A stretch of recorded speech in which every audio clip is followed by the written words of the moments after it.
Amén. Qué lindo es escuchar la voz del Señor a través de la alabanza. Y dice el pastor John Piper que la alabanza es una forma en cómo se hace teología. Desde la alabanza estamos escuchando la voz de Dios. Y gracias, hermanos, por disponerse para servir al Señor a favor nuestro. Gracias. ¿Qué tal les fue con sus clases a los que estuvieron en clase? Levanten la mano quienes estuvieron esta mañana en clase. Eso. Bien. ¿Y cómo les fue? ¿Disfrutaron? Bien, esto solo para animar al resto de la iglesia a que se involucre en los tiempos de formación y educación cristiana. Son tiempos realmente muy buenos. Y perdónenme, pero yo no sé cómo hacen los que estudian virtualmente. Porque tanto para estudiar como para ser profesor, disfruto más el aula de clase. Entonces, gracias al Señor por estos privilegios y por la creatividad de la pastora Yubeli, que nos permite estar en el aula otra vez. Arrancamos nuestra serie y hemos disfrutado ya 2 tiempos en la serie de la supremacía de Cristo. Hace 15 días Carlitos estuvo dando una introducción general a esta epístola. Hace 8 días hablamos de la primera parte y de una parte muy importante y esencial para nosotros, porque será esa estrella que nos conducirá durante toda la serie. Dios habla a través de... Se rotó la iglesia. Los que vinieron hace 8 días no vinieron hoy. El Señor habla a través de su Hijo. El único medio de comunicación certero, fiel y sin error es el Hijo, Jesucristo.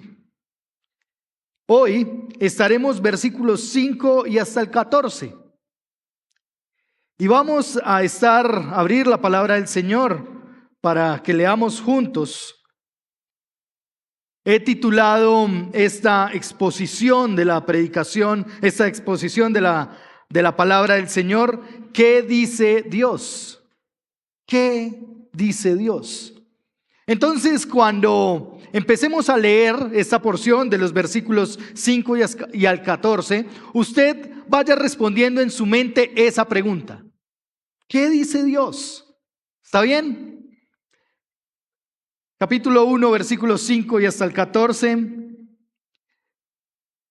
Y nos ponemos en pie para leer la palabra del Señor. Si usted ve que hay alguien a su lado que no ha logrado encontrar Hebreos, entonces ayúdele o compártale su Biblia. Hebreos capítulo 1, versículos 5 hasta el 14. Porque ¿a cuál de los ángeles dijo jamás: Hijo mío eres tú, yo te he engendrado hoy? Y otra vez, yo seré padre para él y él será hijo para mí. De nuevo, cuando trae al primogénito al mundo, dice: y lo adoren todos los ángeles de Dios. Y de los ángeles dice: el que hace a sus ángeles espíritus y a sus ministros llama de fuego. Pero el Hijo dice: tu trono, oh Dios, es por los siglos de los siglos, y cetro de equidad es el cetro de tu mano, de tu reino. Has amado a la justicia y aborrecido la iniquidad, por lo cual Dios, tu Dios, te ha ungido con óleo de alegría más que a tus compañeros. También tú, Señor, en el principio pusiste los cimientos de la tierra, y los cielos, obra de tus manos. Ellos perecerán, pero tú permaneces, y todos ellos como una vestidura se envejecerán, y como un manto los enrollarás, como una vestidura serán mudados, pero tú eres el mismo, y tus años no tendrán fin. Pero ¿a cuál de los ángeles jamás ha dicho Dios: siéntate a mi diestra hasta que ponga a tus enemigos por estrado de tus pies? ¿No son todos ellos espíritus ministradores enviados para servir a causa de los que heredan la salvación? Y otra vez, Señor, debo decir junto con mis hermanos, gracias. Gracias porque al leer tu palabra nos muestras a Cristo Jesús. Gracias porque al abrir tu palabra tenemos palabras de vida eterna. Gracias porque al abrir tu palabra escuchamos una voz que es fiel, la voz de aquel que conoce todas las cosas y que permanece aún en medio de los años. Gracias porque tú, Señor, no eres cambiante, sino que eres fiel a ti mismo y por eso amas a cada uno de nosotros como tu iglesia. Bendice, Señor, la predicación de tu palabra. Que estemos dispuestos a escuchar tu voz, que atesoremos tu palabra en nuestro corazón, que tu palabra sea para nosotros lumbrera a nuestro camino, que sea guía en medio de las decisiones, que sea el consejo que más necesitamos hoy. Permíteme ser fiel a tu palabra, Señor, y esconderme detrás de ti para que seas tú el que hable hoy a nosotros como iglesia. Añade gracia al fruto de tu palabra en nuestra vida, Señor, y que solo tú seas glorificado, Señor. En el nombre de tu Hijo Jesucristo, te doy infinitas gracias. Amén. Bien, tome asiento. El papel de los ángeles hoy versus el papel del Hijo de Dios hoy. Y probablemente usted aquí sentado o sentada puede estar pensando, papel de los ángeles, pues, no me interesa. O posiblemente usted cuando salió de su casa dijo, ay, angelito, acompáñame y guárdame.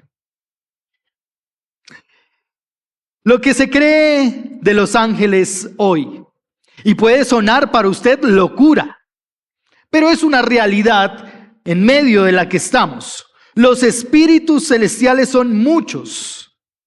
Dicen que al menos uno por persona. Desde luego, cada niño tiene su ángel. ¿Usted recuerda esa famosa oración? ¡Ush! Ya, dejémoslo ahí. Pero creo que en algún momento todos, en medio de un temor como niños, recitamos esas frases. Ángel de mi guarda, mi dulce compañía, no me desampares. Bueno, necesitamos ser transformados por el Señor, sin duda alguna. El 29 de septiembre, ¿qué se celebra? ¿Qué se celebra el 29 de septiembre? Bueno, gracias. Gracias por recordar el cumpleaños de la iglesia. Pero culturalmente, en una ciudad, en un país que está tan permeado por la religión, se celebra la festividad a 3 ángeles. El ángel San Miguel, el San Rafael y el San Gabriel. Esas son las festividades. Y si ustedes ven los festivos, tienen que darle gracias a los ángeles, porque esos festivos que usted disfruta son por los ángeles. Son festividades católicas que hoy disfrutamos. Entonces, los ángeles son intermediadores entre Dios y los hombres. Espero no se vaya a creer estas cosas. Algunos creen que los ángeles son seres humanos que han muerto. Es que él desde allá me cuida. Es que ella desde allá me cuida. Es el angelito que yo hoy tengo para guiarme. Son objetivo de veneración y los podemos contactar a través de rituales que se hacen con el tarot o con los signos zodiacales. Tienen días, colores y bueno, no sé si sabores también, pero tienen sus cosas específicas. Entonces, las piedritas esas de cada angelito. Los ángeles hacen parte de muchas creencias y por ende religiones. El Islam tiene una creencia acerca de los ángeles. El hinduismo tiene creencia acerca de los ángeles. El budismo y también el judaísmo creen en los ángeles. Pero mi pretensión no es hacer aquí un estudio angeliológico, puesto que este tampoco es el principal propósito de Hebreos en el capítulo 1, versículos 5 al 14. El primero de los puntos lo he llamado, ¿recuerdan cómo llamé la predicación? ¿Qué dice Dios? Entonces, ¿qué dice Dios de los ángeles? Y veamos qué dice el Señor acerca de los ángeles. Versículos del 5 al 7 y el 13 y 14. Mírelos por un momento, detállelos allí en su Biblia. ¿Qué dice la Escritura acerca de los ángeles? Lea esos versículos por un momento. Usted allí en su Biblia, versículos 5 al 7 y el versículo 13 y 14.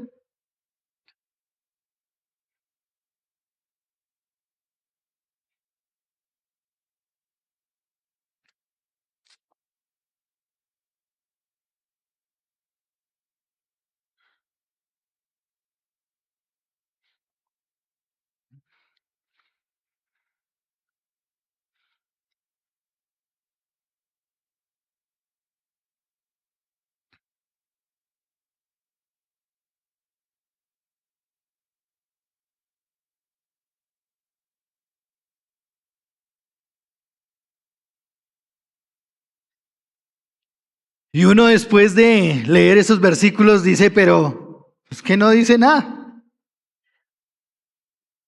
No dice nada, no dice mucho de los ángeles. Y quizás esperamos conocer más cosas de los ángeles. Pero vuelvo y digo, el escritor sagrado no tiene el propósito de hablar de los ángeles. Su deseo no es hacer un estudio angeliológico y decirnos cómo te puede servir el ángel de tu guarda. El escritor sagrado pretende mostrarnos a Cristo Jesús. Por eso habla de los ángeles sin hablar de ellos. Lea el versículo 5 y lea el versículo 13. El versículo 5 dice, porque ¿a cuál de los ángeles dijo Dios jamás? Nos habla del ángel, pero no nos dice nada de los ángeles. Lo que nos dijo es que jamás le ha dicho Dios a un ángel estas palabras. Y lea ahora nuevamente el versículo 13. Pero ¿a cuál de los ángeles jamás ha dicho Dios? Otra vez. La misma pregunta del versículo 5 se repite en el versículo 13. Habla de los ángeles sin hablar de ellos. Pero veamos qué cosas puntuales el escritor sagrado destaca acerca de los ángeles. Los ángeles, versículo 6, son de Dios. Léalo allí en su Biblia, versículo 6. De nuevo, cuando trae al primogénito al mundo, dice, y lo adoren todos los ángeles ¿de quién? Ok, entonces son posesión de Dios. Ese de es que le pertenecen. Genera una dependencia. Ellos son seres dependientes de Dios. Y quizás eso se le va a hacer muy familiar, porque usted y yo también somos seres dependientes de Dios, querrámoslo o no. Versículo 6, otra vez, dice que los ángeles adoran ¿a quién? ¿Seguros? Al Hijo, porque está hablando del Hijo. Y dice, y del Hijo, cuando lo trae al mundo, dice que le adoren los ángeles de Dios.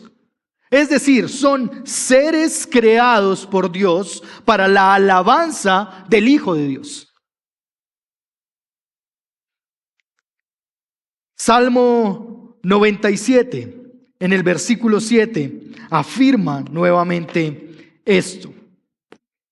El Salmo 97 dice de la siguiente manera: sean avergonzados todos los que sirven a imágenes talladas y los que se glorían en los ídolos, póstrese ante él todos los dioses. Todos debemos adorar, todos deben adorar al único Dios en la imagen de su único Hijo, Jesucristo. Versículos 7 y 14 dice que los ángeles son ¿qué? Espíritus. Son seres espirituales. Pero además el versículo 14 nos regala una descripción más amplia. Dice que son espíritus ministradores. Son aquellos que sirven, enviados para servir a causa de los que heredan la salvación. Es decir, de los que creen en Cristo Jesús. La Escritura y el Padre, el Señor que viene hablando, Padre Celestial, habla de los ángeles sin hablar de ellos, pero más bien destaca las funciones de lo que ellos son. Lo que necesitamos saber de ellos, que son espíritus, que son de Dios, que están creados para la alabanza del Hijo de Dios y que sirven. En ningún lado de esta porción dice la Escritura que son para que los adoremos. Pero nosotros tenemos una tendencia a adorar cualquier cosa. Adoramos al árbol, a la vaca, al perro, al hijo. Adoramos a la esposa o al esposo, sin entender que todos hemos sido creados para depender de Dios y para la alabanza del Hijo de Dios. Hemos considerado que los ángeles son intermediarios, cuando el único intermediario entre Dios y los hombres es el Hijo de Dios. Quizás algunos siguen creyendo que tienen un angelito en el cielo que los va a cuidar. Quizás algunos van a seguir creyendo que tendrán un angelito en el que confiar, porque posiblemente el Señor Jesús no sea suficiente para cuidar o para confiar. Pero se le han otorgado también poderes especiales a los ángeles y se le otorgan obras milagrosas. Yo no sé si usted ha escuchado, pero yo sí he escuchado que sucedió un accidente en tal lugar y vino una persona y levantó el carro y después desapareció y no lo volvió a ver. Eso fue un ángel del Señor. Y pareciera que viviéramos en actividad paranormal todo el tiempo, viendo cosas. Sencillamente, no debemos desenfocar nuestros ojos en aquel que es realmente poderoso. Y no solo puede levantar un carro, sino puede levantar su vida también de en medio de donde está. Son seres para que sirvan y adoren. Y el único que quiso sublevarse y ser adorado, Ezequiel 28 nos regala la descripción de qué pasó con ese personaje. Ese lucero, hijo de la mañana, creado y preparado para una función específica, termina siendo botado por el suelo y puesto como ejemplo para los reyes de las naciones, como vergüenza. Aún en medio de lo que vivimos como seres humanos, la Escritura no pretende hablarnos de cuándo fue creados los ángeles. La Escritura no habla de cuándo fueron creados los ángeles, pero sí nos da referencias muy importantes acerca de los ángeles. ¿Usted recuerda cuando el hombre y la mujer pecaron? El Señor los echa del Edén. ¿Y el Señor qué hace? Pone ángeles a custodiar ese lugar. Los ángeles allí están sirviéndonos o sirviéndole al primer hombre y a la primera mujer para que no estiraran su mano nuevamente y comieran del árbol de la vida. Es un ángel el que se presenta también en medio de el plan de Dios de acabar con dos naciones. Es un ángel que se presenta también cuando el Señor da el anuncio de las buenas nuevas o de la venida y el nacimiento de Cristo Jesús. Pero los mismos ángeles entienden y saben que no son dignos de exaltación. Y voy a pedirle que me acompañe a Apocalipsis, capítulo 19, versículos 9 y 10.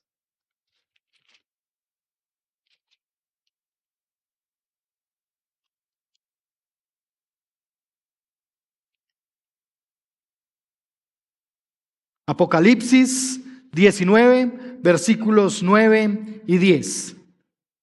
El ángel me dijo, escribe, bienaventurados los que están invitados a la cena de las bodas del Cordero. También me dijo, estas son las palabras verdaderas de Dios. Entonces caí a sus pies para adorarlo, dice el escritor. Y me dijo, no hagas eso. Yo soy consiervo tuyo y de tus hermanos que poseen el testimonio de Jesús. Adora a Dios. El testimonio de Jesús es el espíritu de la profecía. El escritor tiene la tendencia, al igual que nosotros, de caer postrado delante del ángel para adorar. Y el ángel le dice, cuidado, es que yo soy como tú, creado para adorar a Dios. Entonces, ¿por qué razón y de dónde sacamos que debemos prenderle la velita al ángel Rafael, Gabriel, Manuel? ¿De dónde hemos nosotros traído esa tendencia o esa orientación? Las cartas del Nuevo Testamento, Juan, Pablo, Pedro, Judas, no tienen ninguna mención de los ángeles. No hablan de los ángeles. Les estoy hablando que en estas cartas hay casi el 98% del Nuevo Testamento. Y si estos hombres no hablan de los ángeles, es porque tienen un solo interés, y es hablar y afirmar quién es Cristo Jesús y lo que ha hecho por nosotros. Cito las palabras del pastor John Piper. La vida cristiana debería estar 100 veces más orientada a Cristo que a los ángeles. Es decir, tú y yo deberíamos estar más interesados en Cristo Jesús que en los ángeles. Nosotros necesitamos comprender que no habrá nadie jamás en el mundo a quien necesitamos más sino a Cristo Jesús. Y esto es lo que el Señor ha hablado acerca de los ángeles. Pero ahora, ¿qué dice Dios de su Hijo? Segundo punto, versículos 8 hasta el 12. Y quiero que noten algo gramatical que está sucediendo en esta porción de la Escritura. El escritor nos está ofreciendo una hamburguesa eterna. Nos pone un pan en la primera parte, nos pone otro pan en la última parte, versículos 3 y 14, pero lo importante y relevante lo condensa versículos 8 hasta el 12. Y es como 2 porciones de carne, es como una hamburguesa con 2 porciones de carne. Y para los amantes de la comida rápida, saben que no hay nada más delicioso que una hamburguesa con doble ración de carne. Entonces vamos a quedar bien alimentados hoy al ver cómo la Escritura nos está brindando estas porciones de carne. Sobre todo lo que puede haber en esta porción de la Escritura, el versículo 8 y 9 nos ofrece algo sin duda importante acerca de Jesús. Versículo 8 dice, pero del Hijo dice, tu trono, oh Dios, es por los siglos de los siglos, y cetro de equidad es el cetro de tu reino. Has amado más, ¿qué?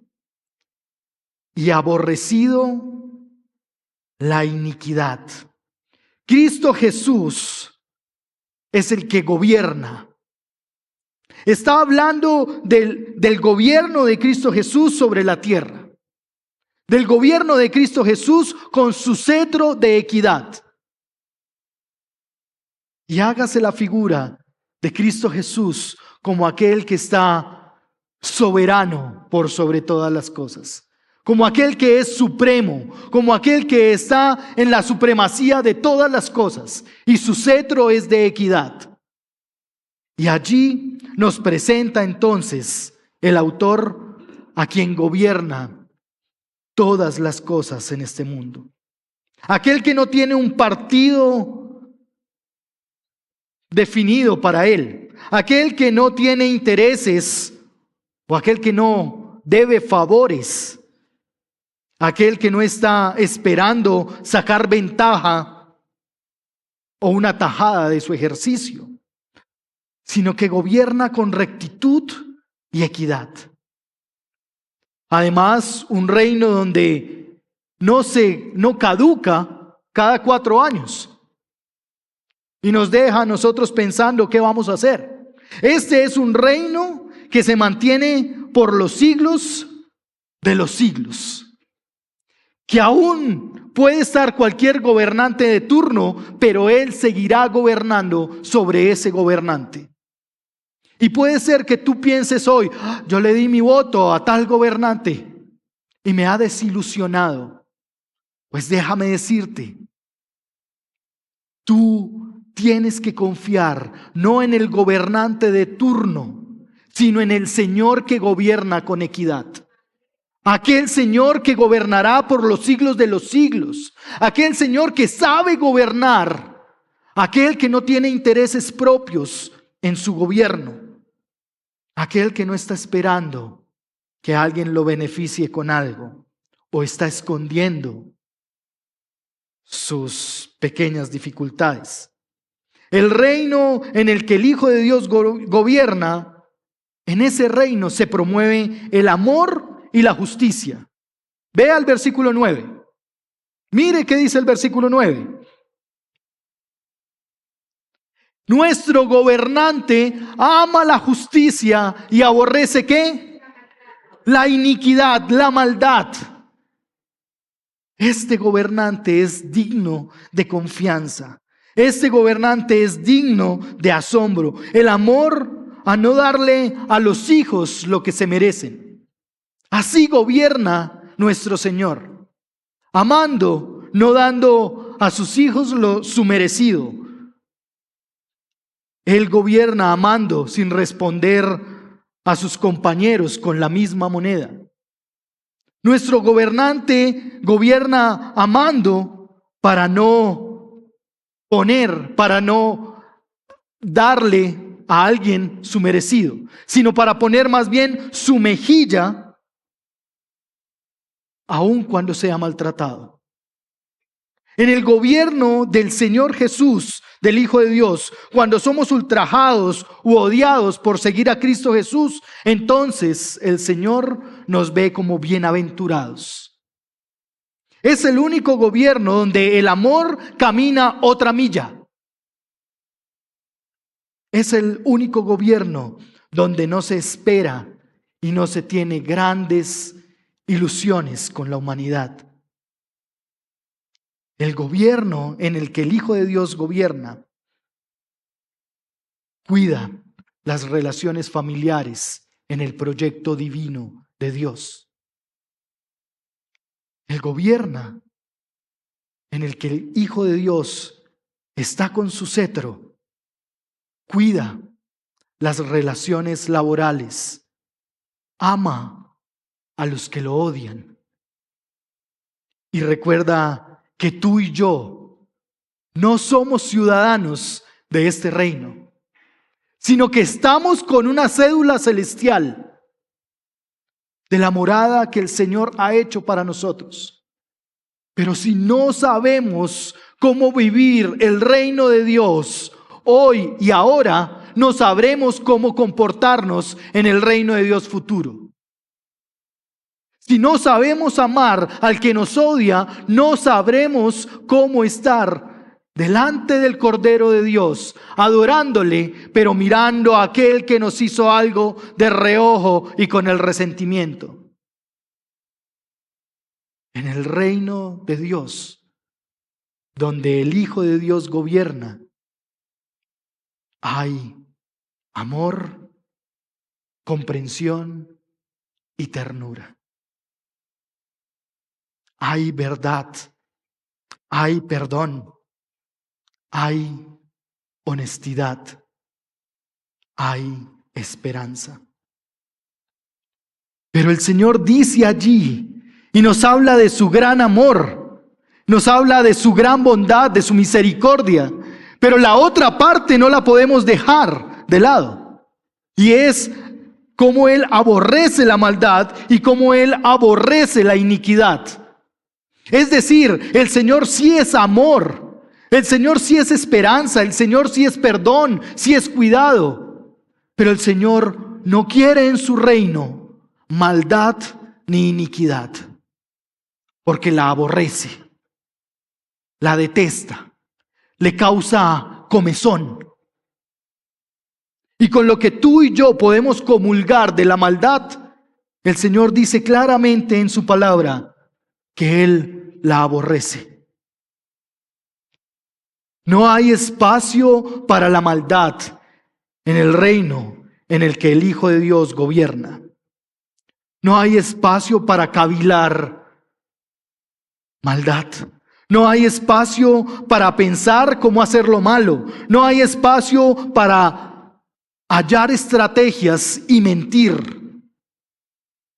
La mentira no está aceptada en el reino de Dios, donde el Hijo del Hombre, donde el Hijo de Dios gobierna.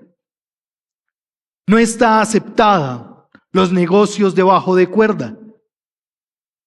No está aceptado entonces el cómo gano dinero fácilmente. En el reino donde el Hijo de Dios gobierna, no hay espacio para los que no honran a sus padres. No hay espacio para el esposo que no ama a su esposa como Cristo amó a la iglesia. En el gobierno de Dios, donde el Hijo de Dios está sentado en su trono, no hay espacio para las esposas que no respetan a su esposo y se sujetan a Él como a Cristo. En el gobierno donde el Hijo de Dios gobierna, no hay espacio para los padres que no corrigen a sus hijos, que no les estorban el pecado. No hay espacio para los hijos que creen que pueden jugar y manipular a sus padres. No hay espacio para los hombres que están buscando la pruebita de amor en todas las mujeres. No hay espacio para la mujer que su aceptación es por cómo se siente físicamente. El reino que gobierna el Señor está para aquellos que doblegan y humillan su ser para exaltar y entregar la gloria al Señor. El reino donde el Señor gobierna es aquel donde tú y yo decidimos dejar las cosas del mundo atrás y nos enfocamos única y exclusivamente en Cristo Jesús, porque lo demás vendrá como añadidura. Es así como nos presenta el escritor sagrado de Hebreos a Cristo Jesús. Es así como pone el escritor en la boca del Señor lo que Cristo Jesús es para la humanidad. Es de esta manera en como cada uno de nosotros puede entender que el Señor ama la justicia, pero aborrece la iniquidad. El segundo pedazo de carne lo encontraremos en los versículos 10 al 12. Y el escritor nuevamente afirma en el versículo 10 ese atributo creador del Hijo de Dios. Y aún la creación allí, en su máximo esplendor, podrá compararse al Hijo de Dios. Si usted se asombra cuando va por las carreteras de nuestro país, o si usted vuela a otros continentes y ve las maravillas, ni aún la creación se puede comparar a nuestro Dios, al Hijo de Dios. Porque dice allí la Escritura que envejecerán, que perecerán, pero que el Señor permanecerá. Quizás tú puedes adorar lo creado y no al Creador.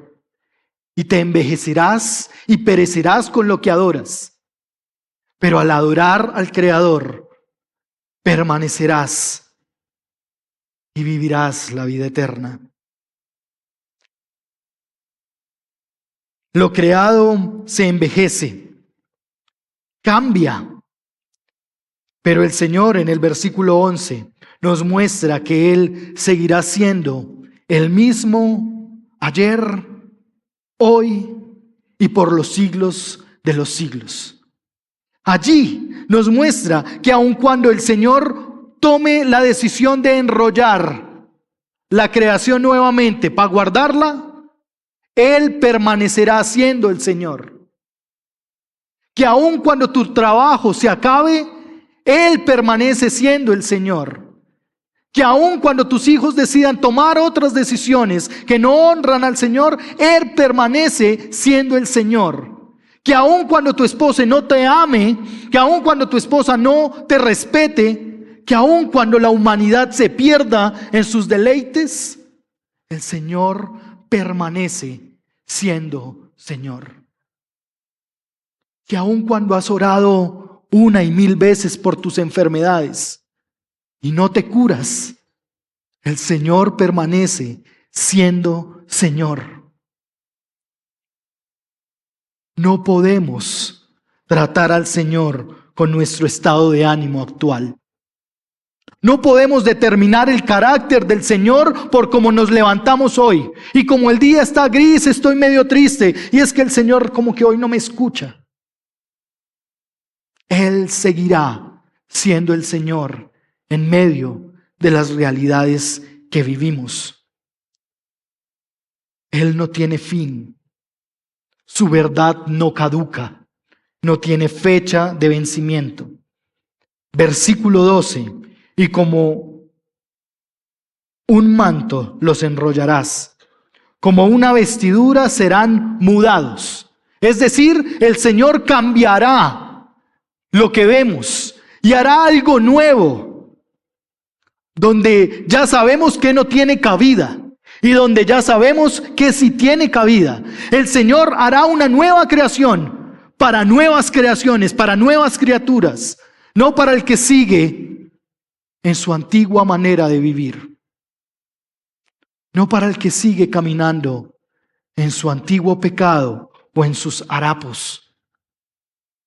El Señor hará distinción entre aquellos que le han creído y aquellos que no le creen. Entre aquellos que viven creyendo a Jesús como el Hijo de Dios y exaltándole, y aquellos que viven tan solo como simpatizantes. Todo lo que vemos es administrado, dirigido, es gobernado solo por Cristo Jesús. Y solo Él es digno de exaltación. Si tú pones confianza en lo que Dios ha creado y no en el creador de todas las cosas, tu confianza se envejecerá y se debilitará. Si tú confías en Cristo Jesús, vivirás para ver eternamente al Hijo de Dios gobernar por sobre todas las cosas. Para los que creemos en Cristo Jesús como nuestro Señor y Salvador, veremos cómo finalmente todas las cosas, el carro, la finca, el apartamento lindo que tenemos, los hijos, la esposa, los papás, veremos cómo eso envejecerá. Porque para allá vamos todos. Todos vamos camino a envejecer. Pero solo hay algo que nos da esperanza en medio de la avanzada edad, en medio de contar los días finales. Solo hay uno que traerá eternidad y sabor a eternidad. Permanezcamos mirando al Hijo de Dios. Permanezcamos sabiendo que Él gobierna. Permanezcamos que aquel que dijo que no te dejará ni te abandonará, permanecerá fiel a su palabra para contigo. Permanece confiando en aquel que dijo que sostendría las aves de los cielos y vestiría los lirios del campo. Él permanecerá proveyendo para tu necesidad. Confía en aquel que dijo que perdonaría tu pecado cuando te arrepientes y cuando lo sigues. Porque Él está interesado en la relación con cada uno de nosotros. Confía en el que perfeccionará su poder en medio de tu debilidad. Confía en aquel que permite que tú te sientas débil para glorificarse y que no le puedas entregar la gloria a nada ni a nadie más. Confía en tu necesidad, en tu debilidad, en tu tristeza. Confía en aquel que es más grande que toda la creación, aquel que la sostiene en su mano. Y no suelo hacer esto, pero dile al que está a tu lado, tu dolor, tu sueño, tus desaciertos no son más grandes que el Señor Jesús. Dile al que está a tu lado, lo que sufres hoy no es más grande que Cristo Jesús. Tus sueños que no se han cumplido no son más grandes que Cristo Jesús. Tu dolor, la herida en tu corazón, no es más grande que Cristo Jesús. Tu necesidad no es más grande que Cristo Jesús. Tú no eres más grande que Cristo Jesús. Tu necesidad hoy es reconocer al Hijo de Dios y no distraerte con el doctor Cosito, no distraerte con la piedrita de Tarso, no distraerte con el horóscopo, no distraerte con el tarot, sino poner tu mirada en el Hijo de Dios y glorificarle y honrarle a Él y solo a Él. A manera de aplicación, hermanos queridos, ¿dónde se ha nublado tu fe? ¿Dónde se desvió tu camino de la salvación? ¿En qué momento empezaste a poner tu fe, tu esperanza, tu confianza en otra cosa que no es Dios? ¿A qué le estás dando crédito que no es al Señor? Es que si yo no tengo esto, si yo no voy a tal lugar, si yo no como en tal restaurante, nuestra confianza no está en las cosas de este mundo. Nuestra confianza supera las cosas de este mundo. Segundo, reconoce quién es el Hijo de Dios y su supremacía en tu vida. ¿Hay áreas donde todavía te cuesta confiar en el obrar de Dios? ¿Hay áreas de tu vida donde todavía te cuesta confiar en su soberanía? ¿Hay áreas de tu vida donde todavía te cuesta confiar en que Él está obrando aunque no lo veas?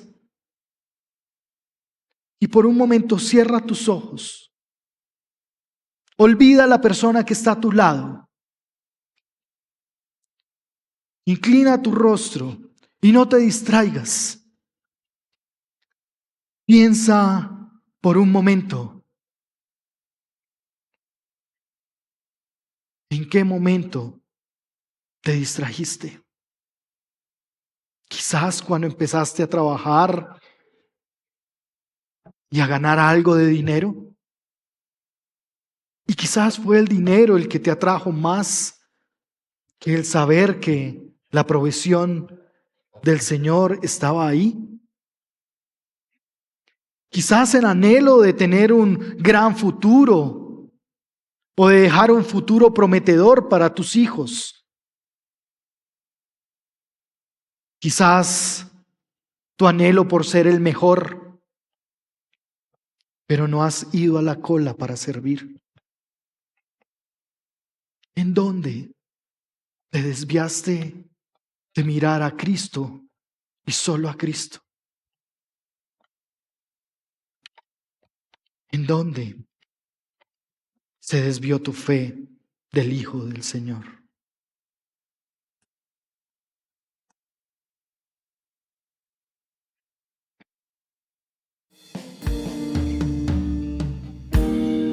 Gracias, Señor.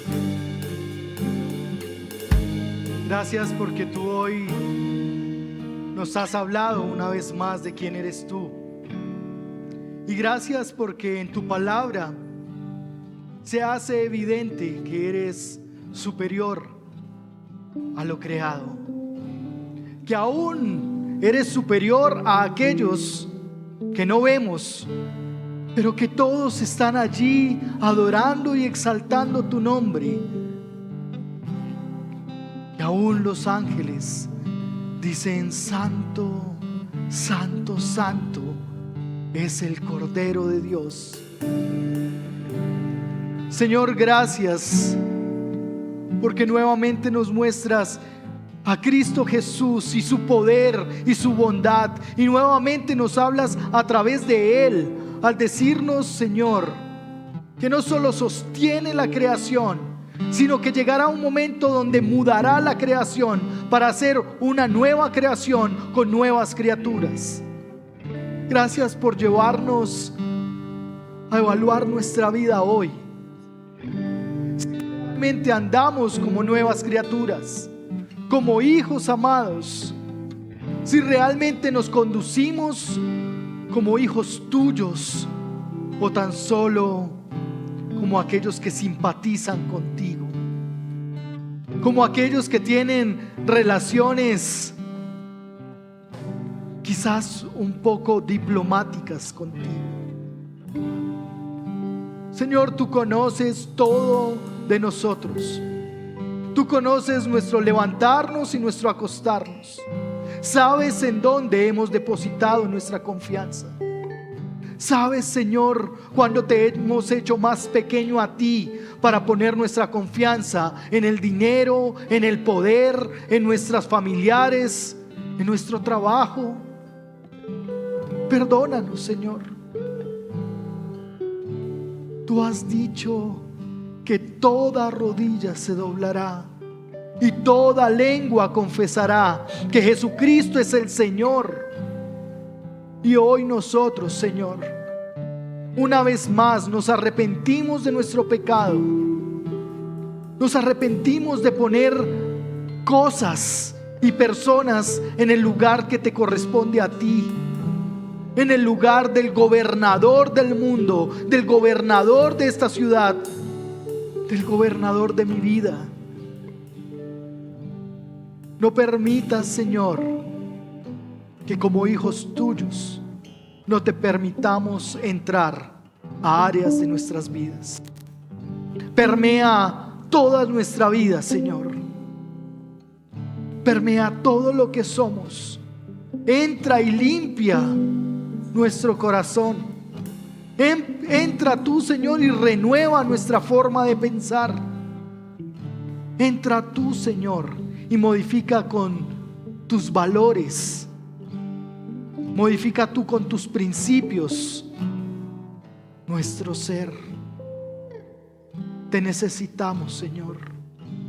Permítenos prepararnos aquí para lo que tú has preparado en la eternidad para nosotros. Permítenos ejercitarnos en la fe en el Hijo de Dios. Permítenos ejercitarnos en la piedad. Permítenos ejercitarnos en la corrección los unos a los otros. Permítenos ejercitarnos, Señor, en la misericordia y en la gracia de los unos para con los otros. Permítenos servir a otros, Señor, y que eso sea una forma en la cual te damos gloria a ti y solo a ti, Señor. Permítenos negarnos a nosotros mismos, tomar nuestra cruz y seguirte a ti, Señor.